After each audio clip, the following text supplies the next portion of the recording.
आज हम बात करेंगे नए ITR फॉर्म्स की, खास तौर पर ITR 1 और ITR 4 को लेकर हुए बड़े बदलावों की, जिन्हें CBTD यानी कि central board of direct taxes ने हाल ही में नोटिफाई किया है। ये फॉर्म फाइनेंशियल ईयर 2024-25 और असेसमेंट ईयर 2025-26 के लिए जारी किए गए हैं। यानी जो टैक्स रिटर्न आप अप्रैल 2025 से फाइल करना शुरू करेंगे, उसमें यही नए फॉर्म्स लागू होंगे। अब अगर बात करें कि ITR 1 में क्या बदलाव हुए हैं, तो इसके लिए कुछ जरूरी पॉइंट्स समझने बहुत जरूरी है। ITR 1 में इस बार एक बड़ा बदलाव किया गया है। पहले ITR 1 में आप लिस्टेड इक्विटी शेयर या म्यूचुअल फंड्स की बिक्री से जो लॉन्ग टर्म कैपिटल गेन होता था, उसे नहीं दिखा सकते थे।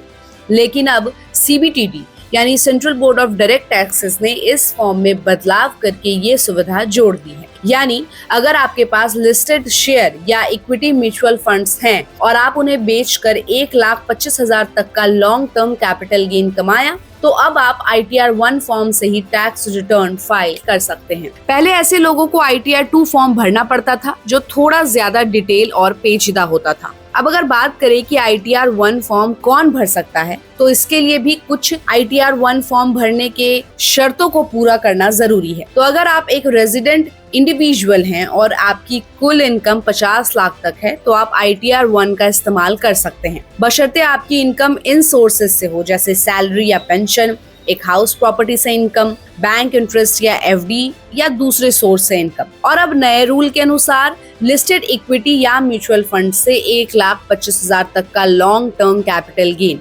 साथ ही एग्रीकल्चरल इनकम 5,000 से कम है, तो आप भी ITR 1 फॉर्म भर सकते हैं। अब अगर बात करें कि किन लोगों को ITR 1 फॉर्म नहीं भरना चाहिए, तो कुछ ऐसे केसेस हैं जहां भले ही आपकी इनकम लिमिट 50 लाख से कम हो, फिर भी आप ITR 1 फॉर्म नहीं भर सकते हैं।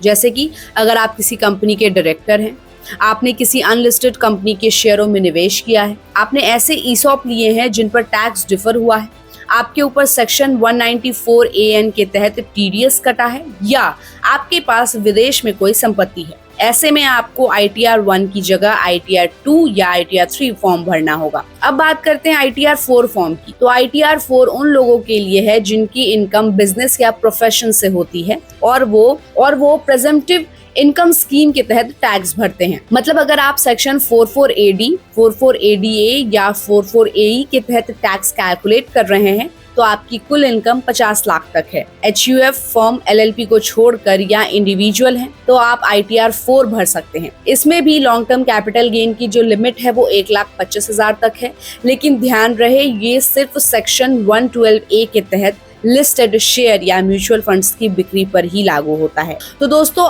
ये थे ITR 1 और ITR 4 में हुए अहम बदलाव। CBTD ने समय रहते ये फॉर्म्स नोटिफाई कर दिए हैं ताकि टैक्स पेयर्स की जो तैयारी है उनके लिए ज्यादा टाइम मिल सके। तो अगर आप सैलरीड हैं और म्यूचुअल फंड या शेयर्स में थोड़ा बहुत निवेश करते हैं, तो आपको ITR 2 में नहीं जाना पड़ेगा, आपके लिए ITR 1 ही काफी होगा। तो इस खबर पर आपकी क्या राय है, हमें अपनी राय कमेंट बॉक्स में दे, और ऐसे ही अपडेट्स के लिए देखते रहिए गुड रिटर्न्स। हमारे चैनल को लाइक और सब्सक्राइब करना बिल्कुल भी मत भूलिएगा।